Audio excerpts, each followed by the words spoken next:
To another meeting of the Criminal Justice Planning Board. We'll go ahead and get started. I'm Sheriff Dallas Baldwin. I'm the chairman of the board. And just a few notes real quick. I'd like to say welcome to our state and federal guests that are here today joining us. There'll be more introductions later on in the program. A couple of housekeeping items. The restrooms are outside if anybody needs to use that. There will be 2 sign-in sheets going around the room, one for the board to sign, one for the Council of State Governments. Parking, if you have parked in the Commissioner's garage, you can have your parking ticket validated in the back of the room. And we encourage all partners today to take part in the Justice Counts initiative, and there'll be much more information on that. At this time, I would like to turn the program over to the President of the Board of Commissioners, Erica Crawley. Commissioner.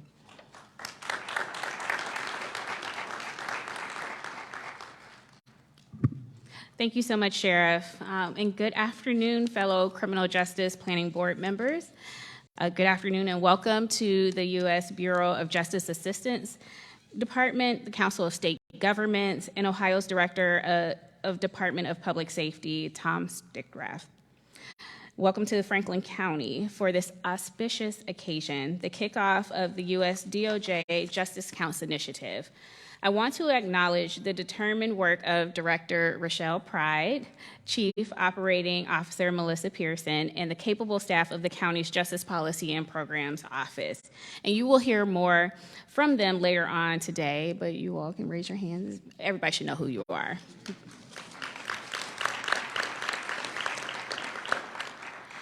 I am deeply honored to be joining you today to recognize Franklin County for being the first county in the nation to adopt and support the Justice Counts Public Safety Initiative.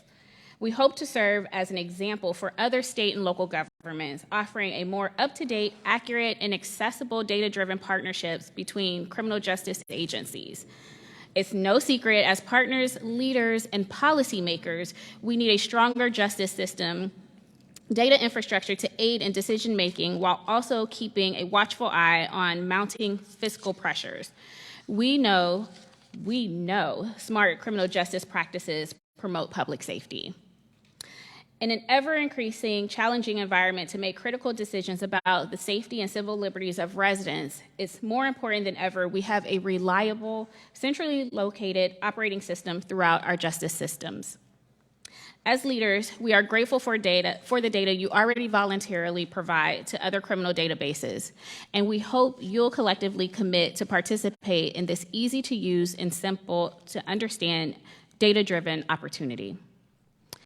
As my colleagues, Commissioners O'Grady and Boyce, and I approved this initiative just yesterday, I couldn't help but reflect on my legislative career and experience serving in the military, and how I'm reminded that making meaningful change and reaching for solutions is the reason I entered public service, and I'm sure this rings true for many of you in this room today. So it is with great enthusiasm that I introduce you to 2 such individuals. Join me in welcoming our state and federal partners. Dr. Heather Tubman Carbone serves as a senior policy advisor with the Bureau of Justice Assistance, overseeing the Justice Counts Initiative. Specializing in translating research and policy into practice, Heather uses this lens to also manage the Second Chance Act grant program.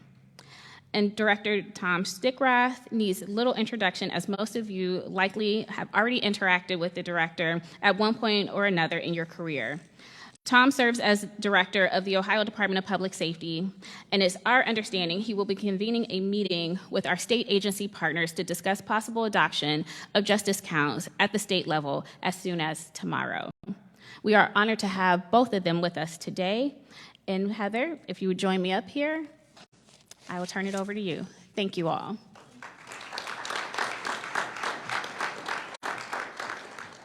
Good afternoon. I should warn you, I'm from New Jersey. I don't usually do microphones. I just kind of go for it. Thank you, President Crawley, and thank you all so much for having us today. Thank you especially Director Pride and Chief Operating Officer Pearson. This is really exciting for us, and I hope you feel that excitement. I hope you are excited. There's nothing to be overwhelmed about. This is a great opportunity. I wanted to give you a bit of the sort of origin story, as we call it, because I think that helps to understand sort of where BJA sits and why BJA is a part of this and what our intent is. More than anything, so you know when and why to sort of raise your hand and ask for help, because we're the federal government, we're here to help. But because we do have a lot to offer, and I think sometimes you don't do a great job of telling you about it. So, origin story of Justice Counts. There's an initiative, Ohio may have heard of it, called the Justice Reinvestment Initiative. It's an initiative where we take a deep dive with you, with any state, into your data, figure out, as we call it, sort of the pain and pressure points, figure out what policies and practices are working for you to achieve the outcomes you want or not working, and then make some changes to further those. One of the things we've realized through that initiative is that everybody wants to make smarter decisions. Everybody knows, to some extent, what they want to achieve and is aware that they either are or are not meeting those ends, but they're not always sure what to fix. And so one of the things we turn to first, I think all of us, by definition of being in this room and being interested, is we all turn to data. The problem is not everybody know what data to look at. And so we hear that question state after state, county after county, municipality after municipality across the country, and realize that JRI is a really large, expensive, and time-intensive initiative, and that's not always what we need. Sometimes we don't need a big instrument, we need one really sort of finer point. And we conceived of Justice Counts to say, hey, look, everybody wants better data, they don't know where to start. What if we could help agencies figure out, if you were to collect just these 10 things, these 7, 8, 9, or 10 things, analyze them and share them across the system, so if everybody in the system had these different metrics, you'd be able to take a look at the system, sort of see the health of the system, almost like the criminal justice ecosystem, as someone in my agency likes to say, and see, are we meeting our goals? What does the end look like? And we call it kind of an early warning system. So if data is trending in one direction, sort of as things move from law enforcement, through courts, through jails, through prisons, through community supervision, sort of how does one lever affect the next? We refer to them as kind of bookends, and typically we know what's happening in our silo, but we don't know what's happening in the one before us, and we don't always appreciate how what we do impacts the one that comes next. In addition to that, so many decisions are made at the state level, and not everybody's providing the same data. We have someone in our group who referred to the data that state budget and policy decision makers look at as they're comparing apples to dump trucks. Another one said it's apples to Tuesdays, never mind like apples to oranges. And so part of what we're trying to do, BJA's goal is to produce tools and resources for the field to advance your own objectives. That is our objective. We don't have a particular philosophy. We don't have a particular policy outcome with this initiative. It is entirely about providing tools and resources to you. So if you want more consistent, available data, timely data in your county, which it sounds like you do, then this is the initiative for you. So we got together and we said we're going to create this initiative. We did as we do and put out a solicitation, and we were very excited that the Council of State Governments Justice Center put in a bid. They are our partner. They brought to the table 20 plus professional associations, whom I'm sure you will all get to know over the next year or so.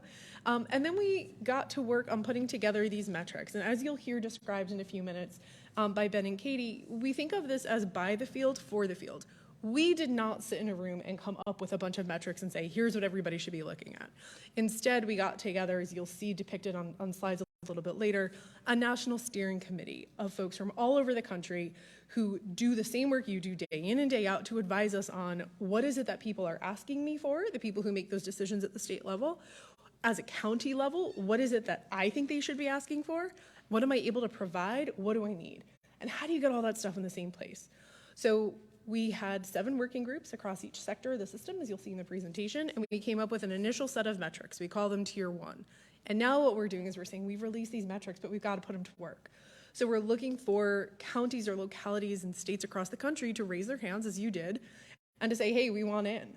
And by doing that, as Katie refers to, you're sort of unlocking a whole lot of technical assistance. We want to help you achieve your goals, and we want to make it as easy as possible for you, whether that means a little bit of manual data entry, whether that means someone coming in and helping with programming to connect things. This will all make sense when you see the presentation, I swear. But the goal here really is to help you meet your goals and to figure out what data you have, what data you want to share, where you might put it to bring those things together. And we're just thrilled for you to be with you and excited that you are the first in your state to be signing up for this initiative. So with that, I'm going to turn things over to Director Stickrath.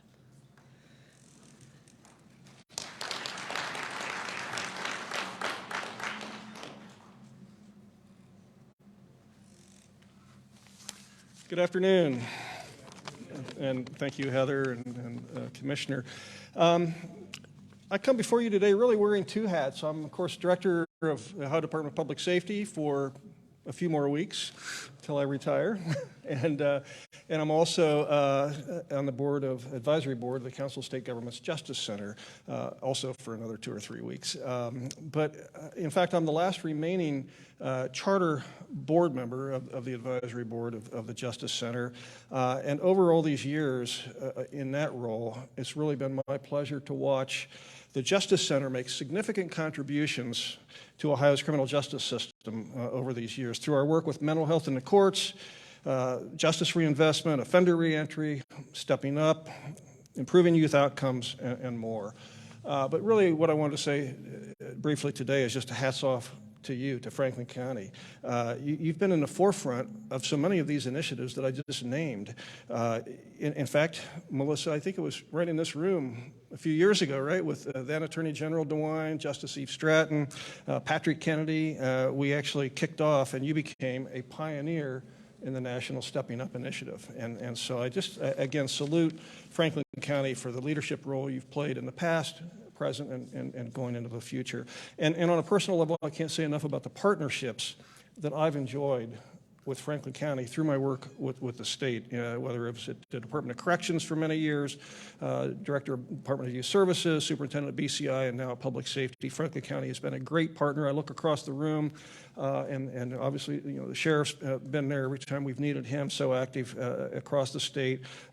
Chief Stobart has just been, he was with us in the Stepping Up over in Washington, D.C. a few years ago in a leadership role. And your commissioners, I've known Kevin Boyce, worked with him for so many years, got to know Commissioner Crawley when she was in the legislature, and I had the pleasure of appearing before her on Finance Committee, always a pleasure, and Commissioner O'Grady as well. So, just on and on, Ken Wilson, and of course, Denise Robinson, my great friend and president of the American Correctional Association, which I'm also very active in as chair of the Commission on Accreditation. So Denise, good to see you, and thanks for being part of this. So again, as was mentioned, as the Commissioner mentioned, tomorrow we are introducing this to our state partners. So at 11:30 tomorrow, as part of the Sentencing Commission, I've been working with Sarah Andrews, head of the Sentencing Commission, and so we're going to kind of tag on to the Sentencing Commission because we have that body right there to present Justice Counts 2, along with other invited guests. So we're going to do that down at the Supreme Court tomorrow. Melissa, I think you're hopefully going to join us. Our director's going to, okay, great. And so we're glad to have you there as well to talk about the Franklin County component and your leadership.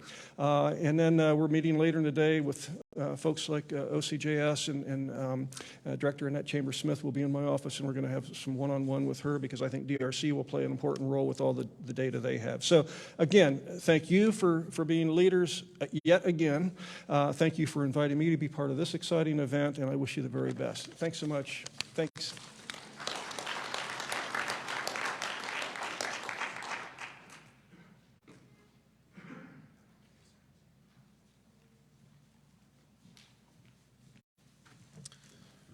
All right. Well, good afternoon, everyone.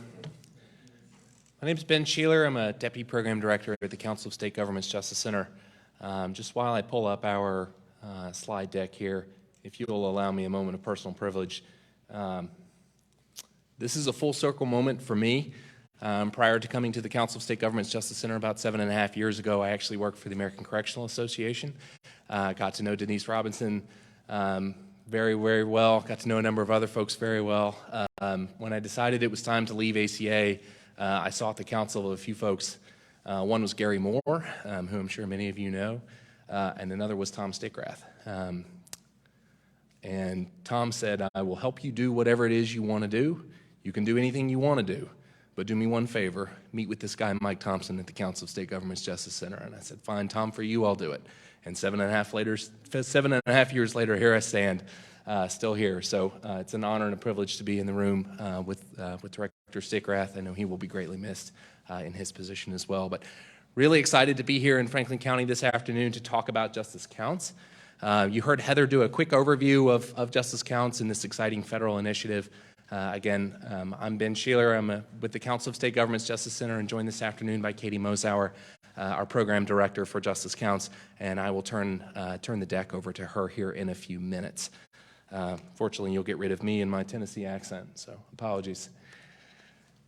So again, Justice Counts is a national initiative designed to help policymakers and the public and stakeholders in the criminal justice system better utilize, understand, and leverage data to drive decisions. So in our brief presentation today, we'll cover 4 different sectors or 4 different areas. First is who we are, so who drives and who created this project, how will it work? The second is why Justice Counts, what's the problem statement behind an initiative like this? Thirdly is how we're doing it, so what are the components of the project and how is it going to work here in Franklin County and hopefully beyond? And then fourth, we'll hold time for any questions at the end. I'll go ahead and just say that if folks have questions, we encourage you to jump in the middle of the presentation here. Certainly happy to stop and take those questions as we go. So who are we? Again, you heard from Heather previously with the Bureau of Justice Assistance, which is a division of the United States Department of Justice Office of Justice Programs. And you heard a little bit about kind of what they do and the origins of Justice Counts. Again, I'm with the Council of State Governments Justice Center. We're the primary contractor and co-lead on Justice Counts, along with 26 members of our National Steering Committee. You'll see Director Moore on this list as well, and obviously as BJA Director and former Director of OCJS, very familiar with Ohio. We work with these folks on a routine basis to kind of steer the project. These are leaders from across the country, legislators from both chambers and both parties, from red states, blue states, purple states, polka dot states. We've got criminal justice leaders from throughout the criminal justice spectrum, so law enforcement, courts, prosecution, probation, parole, et cetera. And really, this is a group that we lean on to help guide the initiative. Heather also noted 21 national partners in Justice Counts. That's a really important component of our initiative. 14 of those 21 are national associations of criminal justice stakeholders, the International Association of Chiefs of Police, National Sheriff's Association, Correctional Leaders Association, National Center for State Courts. I could go on, and I'll spare you listing all 14. The other 7 are research organizations like RAND, Measures for Justice, the University of Cincinnati Corrections Institute, our technology partner, Recidiviz, which has helped to build and drive the technology infrastructure for Justice Counts that Katie will talk about in a few minutes, has been a huge partner for us on this project. But again, we work in partnership with all 21 of these organizations to drive the partnership, to drive the project forward and to leverage their expertise and content knowledge. So why Justice Counts? Heather hit on this a little bit, as did Director Stickrath and others in their comments. But in short, this project exists to collect a wide range of criminal justice data and to make that data useful for policymakers. So policymakers don't always utilize data to make decisions despite what's collected and reported to them. We see tons of siloing across the system. I'm sure that's not unfamiliar to you all. Law enforcement tends to speak law enforcement, jails tend to speak jails, community corrections tend to speak community corrections. We met this morning with Chief Zerman and learned a lot about the community corrections infrastructure and landscape here in Ohio, which I don't need to tell you all is perhaps exceptionally complicated compared to the way it is across much of the country, but very, very enlightening decision that definitely doubled down on a lot of what drives this project. So Justice Counts is a tool to make it easier to organize and understand that data and tell the story behind those data. So oftentimes we see that members of the public do not fully understand or appreciate kind of what happens at each sector of the system, and this is a tool for leaders, agency leaders, and for policymakers to help explain how various sectors of the system operate, how they affect what happens downstream of them, how they're affected by what happens upstream of them. You heard Heather refer to the bookends, and I think that's a great metaphor for kind of what this project helps to shed some light on.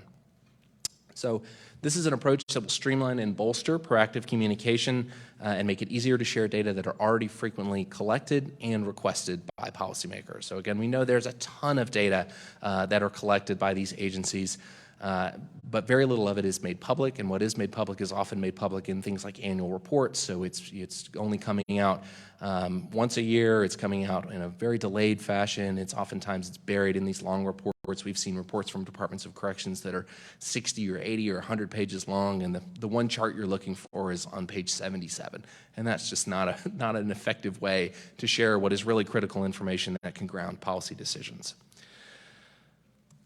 So thirdly, I'll talk about the first few components of Justice Counts and how we're doing it. So there are four four components of the project we want to hit on. So first is the consensus-driven metrics. Second is the tools and resources that kind of put those metrics to use.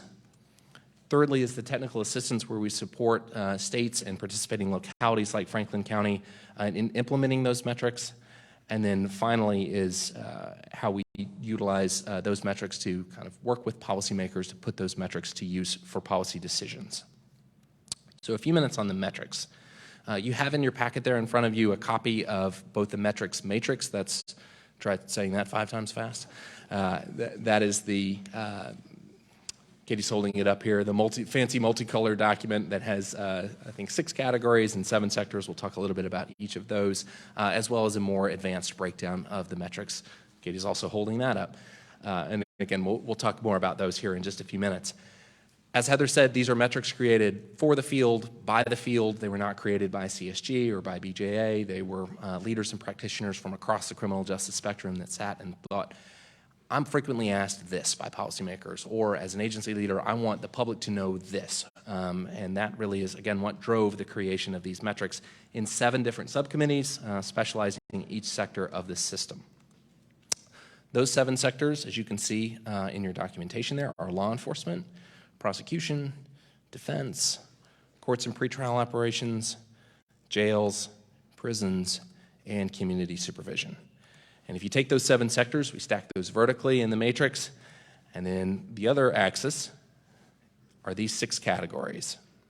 So capacity and costs, population movements, operations and dynamics, public safety, equity, and fairness.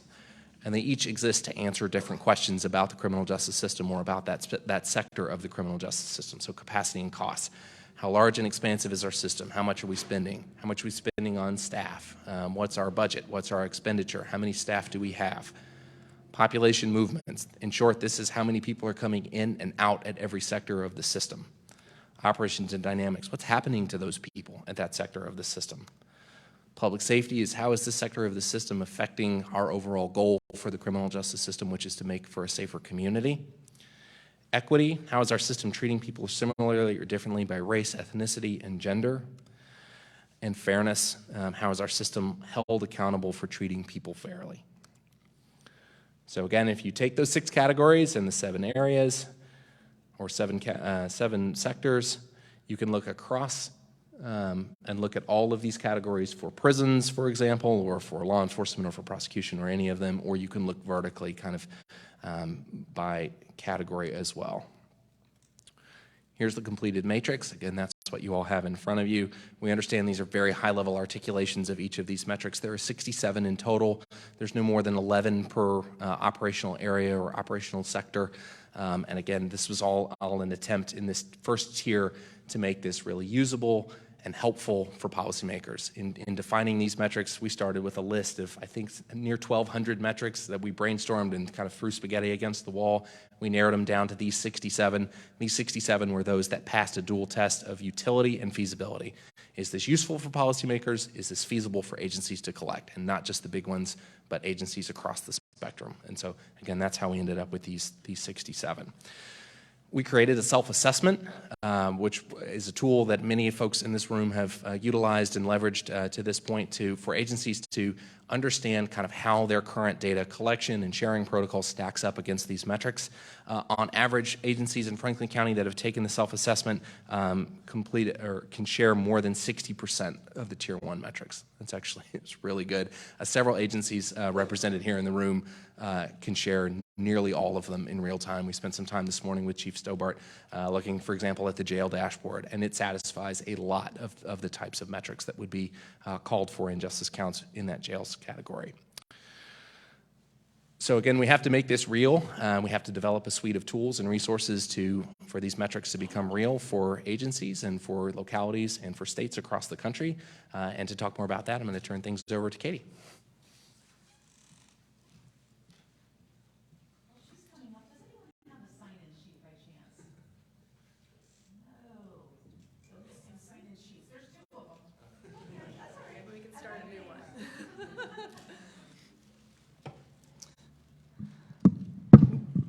I'm tempted to TED Talk this and just like pick up the mic and wander around. My slides aren't as specific as Ben's are.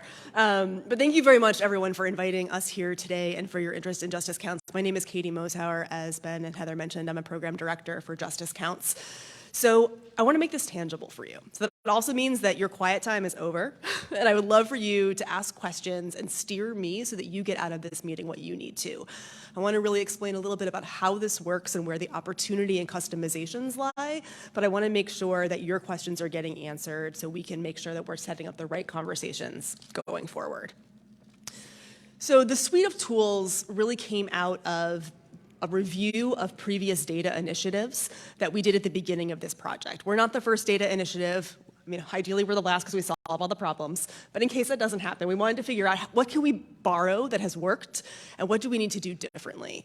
And one of the key things that we learned right off the bat was that for any fans of the Great British Baking Show, a lot of the instructions for sharing data were equivalent to the bake instruction, which was there's no instructions. It's just like, best of luck to you, share the data. And we knew that that wasn't adequate, and that's actually where a lot of efforts faltered. So we wanted to make sure that we were providing instructions, tools, and resources to make sharing the data easy. Even getting to the consensus-built metrics was years long in a process, and it was a lot of effort, but if we stopped there, we'd really be falling short of success. So we created a digital infrastructure, and this really is pulling from the best of data science and engineering that we have at our disposal. We know that many agencies have tried to solve data problems, but you're working with archaic systems, they're maybe homegrown, maybe the vendor doesn't exist anymore, or maybe it's really expensive to make customizations. So we wanted to step back and make sure that we could build something that could work with everyone's systems, not just one kind or one sector. So that's really where we came to our tech partner Recidiviz to build something from scratch that could interface with a lot of different kinds of systems in a lot of different ways. We also wanted to make sure that it was very customizable, and the key ways are these two here on the screen. First was, we know that not every metric is going to be right for everyone. Obviously, feasibility was one of our key factors in creating the metrics, but maybe the fidelity of a metric isn't right for your agency. So we wanted people to be able to say, you know what, it's not actually right for us to actually report on technical violations right now. So people can just select in and out of what metrics they want to share. And Ben mentioned there's that little staple packet of breakdowns or disaggregations for each of the metrics. You can also choose within those breakdowns which ones are right for your agency to share. So really you can share as little or as much data as is right for you. Now the next piece of that is you get to define what that data means. I always like to go to prisons because this is where I spent a lot of time. When I say admission, what does admission mean to me? It could mean something really, really different. So say in my prison system, probationers who are revoked don't come into prison, they go to jails. I need to be able to differentiate that from maybe the system in the state next door that does have probationers come into my system. So we wanted to make sure that you could, again, have customizable and very easily tracked definitions for your data. So I want to walk you through a little bit of what those customizations can look like. So this is all built into a very fancy digital infrastructure, but we're going to talk a little bit about that later. First and foremost, we just said, what does your data include and exclude? So this is not an ask for something like a disaggregation, or you would be asked for data for every line of this. This is really the recipe of what's included. It's the description. So when you say sworn officer, who is and is not included in your agency's definition? We provide a preferred definition so that people can standardize if they want to, but it also means that you can turn on individual lines to say, this is actually what's right for me. And that gets saved as metadata, so that maybe my agency reports it one way and you share a different way, and we can see if we're similar or if we're different, and if we are, in fact, comparable to one another. It also allows us to cohort either across an individual state or county or across many states, so that we can actually see who is similar and learn from each other or move towards a more similar definition if we are far apart. This is a sample visualization, and the teeny tiny text at the bottom is actually how we would use something like all of those includes or excludes. So for example, this little note says that Stars Hollow County does not include paper bookings in their admissions. And that's obviously a huge number of admissions, and so if we were not counting them, we'd want to be really specific and really clear about if something is or is not included. So we want to make sure we provide context to any data that's shared through Justice Counts so that it can be accurately and fairly represented in a visualization. So supporting states in actually sharing the data, this is the other piece where it gets really, really technical. So once you've actually said, this is what our data means, how do you get it from point A to point B? So there's actually a whole process that's guided and supported by both our tech partners, our staff, and all of our partners in the field as well, all the folks that Ben mentioned, so that we can actually say, where does this data live for you? It would be great if it was all in one database and could be like synced up in one report and sent off, but we know that's not how the world works, right? You all have like 11 different databases, and maybe one metric is pulled from one and 3 from this one and 2 from that one. So we really want to help you map that out and figure out, does that already go in an email to somebody? Could it be emailed to Melissa and her team to be uploaded? Simple as that. We want to make sure we're not creating new work as much as possible for agencies. So if you already have a way that that data is exported, for example, Ben, you're mentioning the sheriff already has this amazing dashboard. Let's just put a little piece of code that pulls all of that data into Justice Counts so no more work is actually needed, and it's all just sent to 2 places, and they can coexist really easily and happily. So that's our real goal, is to help provide a map and then also coding resources or other supports that can help people actually make that easier. So if we can't actually write a new query to get it all into one Excel file so it can be bulk uploaded, that's like, Merry Christmas, everyone. That's like the ideal, is that it's super easy, it's automated, you do it once, and then the work repeats. The idea for Justice Counts is that it's low threshold work that can be continued on an ongoing basis at minimal staff time. And that's really our goal in working with folks, and our promise as technical assistance providers is to help work towards that.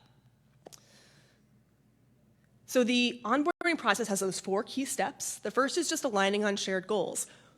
What actual metrics do you want to share? What are the right breakdowns? What's the timeline? If you want to have something together by a committee meeting or a new legislative session, really setting goals as an agency.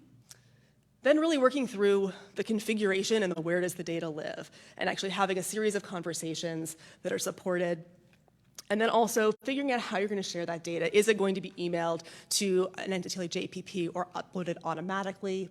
And then really, what's the sustainability plan? Those are all really, really critical factors in making Justice Counts work. So the piece we didn't talk about is the data visualizations, because they don't exist yet. That's the fun part. You guys actually get to help make them. So the data doesn't matter if it doesn't go anywhere. So part of the exciting thing of Justice Counts is that as soon as it is entered into the digital infrastructure, you can review it as a draft, or you can hit publish, and then it automatically sends to public dashboards. And these are at the agency level, the state level, and at the national level. Agencies will start first, because obviously those are the easiest, and then as more agencies come online, we'll do a state dashboard, and then as more states come online, we'll do a national dashboard. And that's actually where the rubber hits the road. I have done a lot of data projects, and I have had enough probation officers say, Katie, don't make me do math. I don't want to look at data. I did not take this job to do math. Had a lot of those conversations in Missouri in particular. And it turns out that good data visualizations make people data people. Like those same people a year into a project would be like, when do we get the next report? I can't wait to talk to my staff about it. Because when you make it easy, you make it work. And that's really what I'm excited about for the data visualization component, is to actually bring really strong design and accessibility to data so that it works for everyone who needs to use it, not just researchers. And so that's the exciting thing, is that we want to work with our partners in states and in counties to actually develop those, to make sure that the visualizations do make sense, they actually tell you what you need to know, and that they're fairly contextualized, so that if maybe the data can't tell the whole story, maybe the agency has an opportunity to write a little paragraph or blog post to go with it to help people understand how that data sits within their context. So those are some of the ways that Justice Counts is a little bit different, and some of the ways that you all in Franklin County at the forefront of the project get to contribute to shaping it and making it your own. All right, so that was the end of how we're doing it. So I think we're ready for questions. Y'all have been very quiet, so we've either done a very good or a very bad job. So I'd love to hear what else has come to mind for folks that we can help clarify.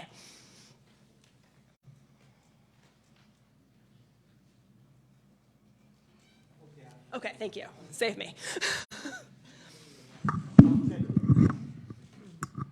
Kenneth Wilson, Franklin County Administrator. What will, if you could choose just one thing that we will benefit from almost right off the top, what would that be as being the first county to participate in Justice Counts? That's a great question. I'm going to give you 4 things. I know it's not what you asked for. First is that you get to shape it. Like once this thing is made, it is less customizable. So you all get to be the ones to say, I think you should make the visualization like this and not like that because that works better for us. That's a huge amount of power that the rest of the country can benefit from. So that's one thing. How it benefits your agencies in terms of like the data capacity, immediately there's a few different pieces. One is that this is a great advocacy tool for you all in your budgets. A lot of times the story of your work as an agency isn't fully told, or it's only told in part. Or to show your successes is really a really big difference in how we're thinking about what this data can do. So you can go to the legislature or a county board and say, this program's working. We need more funding because we're funded at a lower level than all of our peers that are doing the same work, getting less results. So you can use it in those capacities, which I think is really, really critical. The other piece is that things like staffing, we know vacancies are a huge problem right now. And so we've built in the opportunity to show where staff vacancies are so that you can problem solve as a community to actually make sure you're thinking about how to incentivize and bring staff in to the positions that folks have been struggling to fill. I think the last piece is the cohorting that can happen within data. So we know a lot of times we make a change and we don't really know if it worked. And this is the thing I think I'm the most excited about with Justice Counts is that as more and more agencies come on, we can create control groups so that we can actually methodologically look at everyone else, what they're doing, and what did you change, and is it having an impact compared to all of these others that did not change that thing? And so we're actually going to be able to generate some very, very cool new knowledge about what's working and maybe what's not having the impact that we expected. And I think that's going to be huge for the field and for individual agencies. That wasn't 4 things, sorry. Oh, just coming to you with a mic. You talked a little bit about probation as an example. Could you give a couple of examples on the dashboard, what some of the measurements that you guys have used? Sure. Oh boy, so many things. So I worked on that was a example from a slightly different project, but one that is feeding directly into this with some of the same technical partners. So one of the things that we've brought in from that project, for example, was things like revocations for a technical violation versus revocations for a new offense. We heard over and over again in states that people were getting revoked for technicals. What we realized was that sometimes data systems were simply saying the most recent violation rather than the most significant violation. And so just because someone had a technical as the most recent doesn't mean that they didn't have a new charge 2 weeks before that was actually the reason for a revocation. So some of the ways that we're kind of pulling data in Justice Counts is asking agencies to actually say, how do you count this? So that we can show it accurately and not kind of say, oh, this is a problem in your state when it actually might be a counting issue. So that's some of the nuance that we're starting to bring in. Also thinking about different issues around things like absconding or kind of how you kind of hierarchy of violation types is something we've talked a lot about in Justice Counts that folks will be able to explore and illustrate really differently through Justice Counts.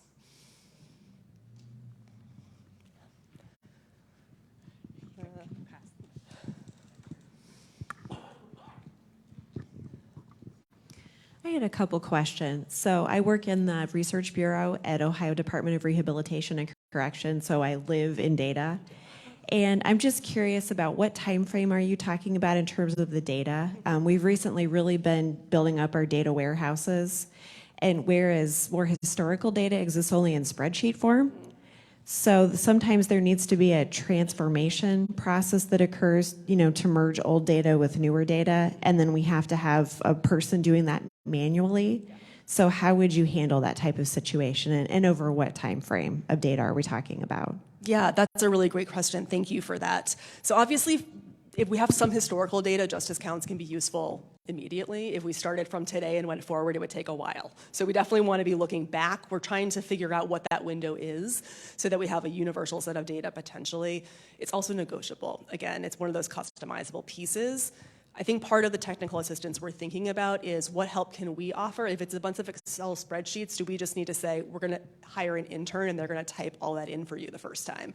So I think those are the kinds of pieces we're thinking through. Sometimes it's not a sophisticated solution, but sometimes it is. So I think a lot of onboarding, and that's kind of that first meeting in onboarding, is what are our shared goals and what are our timelines? Because that has to be determined within the capacity of the agency and staffing resources and really what the need is. It could be that we can start moving forward with data, tomorrow, but it's going to take us 6 months to get our data cleaned up to go back 3 years, and that's okay, because that's going to be great when it gets here, but let's not stall on moving forward with new data while that's happening. So again, really customizable plans based on where everyone is at and what they can and want to do.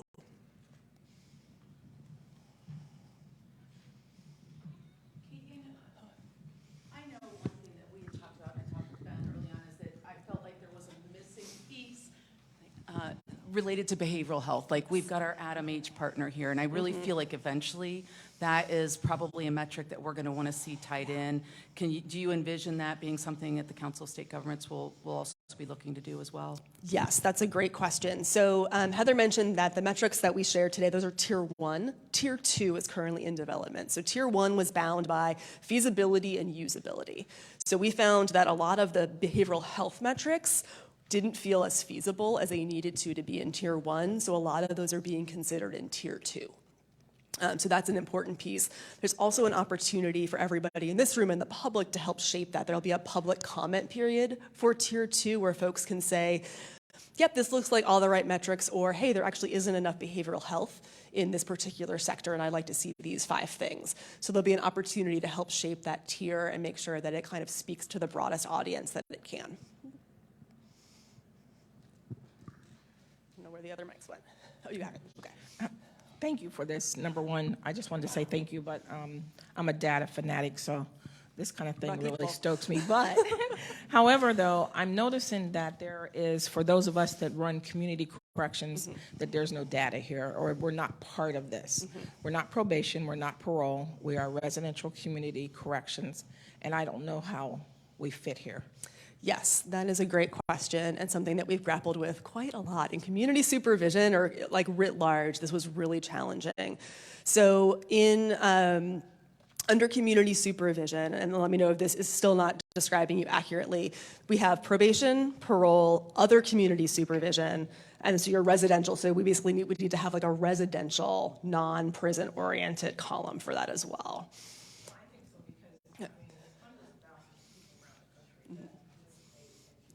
Okay. That may or may not be on probation or parole. Okay. They may not be on community supervision. They may have something as a condition of their parole or their probation. I'm sorry, but it's still a little different. Right. I mean, and it's not supervision per se. That's right. Okay. It could be, but it's not. Okay. It's not total. Okay, that's really helpful. And again, this is like that definitional problem. Y'all, I've spent so much time in the weeds on this. It's actually really fun and really tedious at the same time. But I'd love to talk with you more about if it's a language thing we can change within a category, or if it's actually like another category that we need to actually be considering, because this is just the time to build that into the infrastructure. So let's chat a little bit more after this. Thank you. Again, this is the benefit of being first. Y'all can say that this doesn't work for us. We need something different, and we can actually really pursue that with you.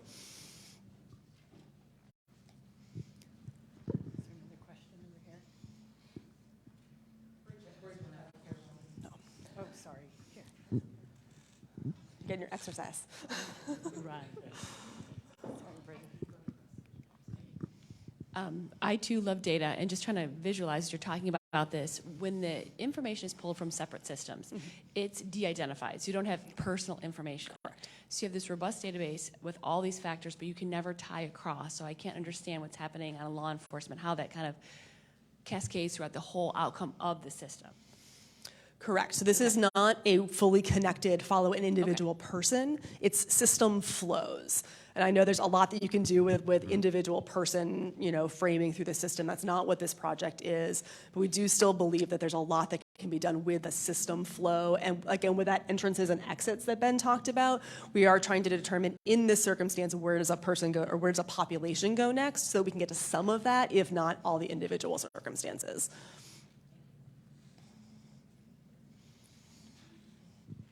Also, Ben and Heather, feel free to answer questions. Hi, popping up behind the pillar here. Andrew Christmer with Franklin County. Mine is more of a sort of a technical runway question. Yeah. So when you start adding more jurisdictions and counties, states, is the goal to have a common language where this information is open source and we can peer share with what other jurisdictions are doing? That's the first part of my question. The second part is, so kind of getting to Bridget's point, we want to be able at some point to crosswalk this with our other social determinants of health. We have a broad swath of administrative data that we could use to really have an impact. Is that sort of a hope and a goal of the broader project in general? Yes, you should be working for us. I like these questions. So I think the first thing is that the platform we're building is open source. We wanted to make sure that it didn't live with one vendor that owned it, but that it could be transferred to a new tech vendor in the future, and that everyone could borrow the code if they wanted to implement it themselves. I think also the vision for some of the dashboards and websites is that the data, because it's aggregate and not identifiable, could be downloaded for use by individual agencies to share across. Some of the idea of that metadata that says how you are similar or different than another agency is one of the ways we're hoping to empower peer learning by saying, okay, I'm this agency, show me who I'm like. And so it can actually look at all that metadata and pop up the 5 people in your county, in your state, in the country that are most similar to you, that you could ideally call up and say, what are you doing that's working better than what I'm doing, or vice versa. So that's part of the vision. And I love what you're talking about with the other social determinants of health.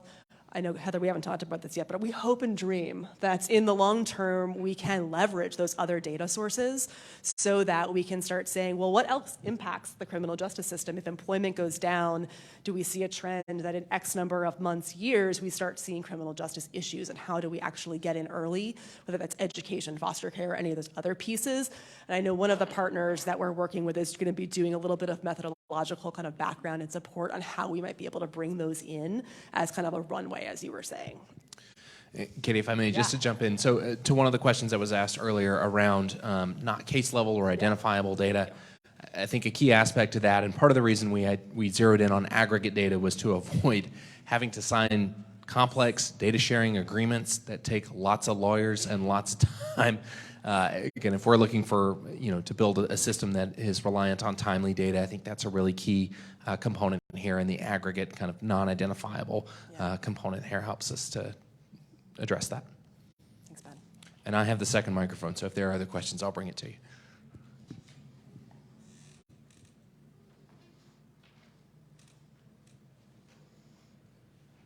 All right. Anybody else? Going once? Sure. Going twice? So the question was, how many agencies are involved currently? So we are just getting started. So I think we have, up to about 15 individual agencies opted in, but that's because the opt-in's only been open to a very tiny number of people so far. So hopefully after Director Pride and the resolution of this meeting, we can open up that opt-in to everyone so that they can start saying, yes, let's do this, and we can start meeting with folks to figure out, again, all those steps of onboarding. Yeah, and quickly, just to piggyback on that, Sheriff, so we've got 15 that have signed that opt-in form of we want to supply data to this initiative. There were dozens involved in design and identification of the metrics. There were many that acted as partners for us to test the alpha version of the infrastructure across the country. So I guess it depends on how you define involvement. But exactly. Yeah. That's how many are sharing data with Yes. us now. How many have been involved to date is exponentially larger than that. Correct. Yes, sir. All right, any last questions before I turn it over? All right, thank you so much. Y'all have been wonderful and really insightful and great questions, so thank you so much. Well, before I give closing remarks, and excuse my voice, I'm coming back from being ill, so my voice is in purgatory right now. But I wanted to give an opportunity for our county administrator to say a few words before I go into closing remarks.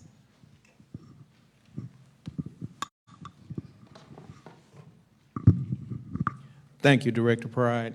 It's great to have this opportunity again to be the first to participate in Justice Counts. As administrator, I'm always pleased to be a participant in something that is innovative and that will be beneficial to all of our residents in the county. And whenever we can work with data and use data as a way to achieve better outcomes, Franklin County has a history of eagerly participating. So I believe that you all will be pleased that you selected Franklin County, Ohio, to be the first county to work with.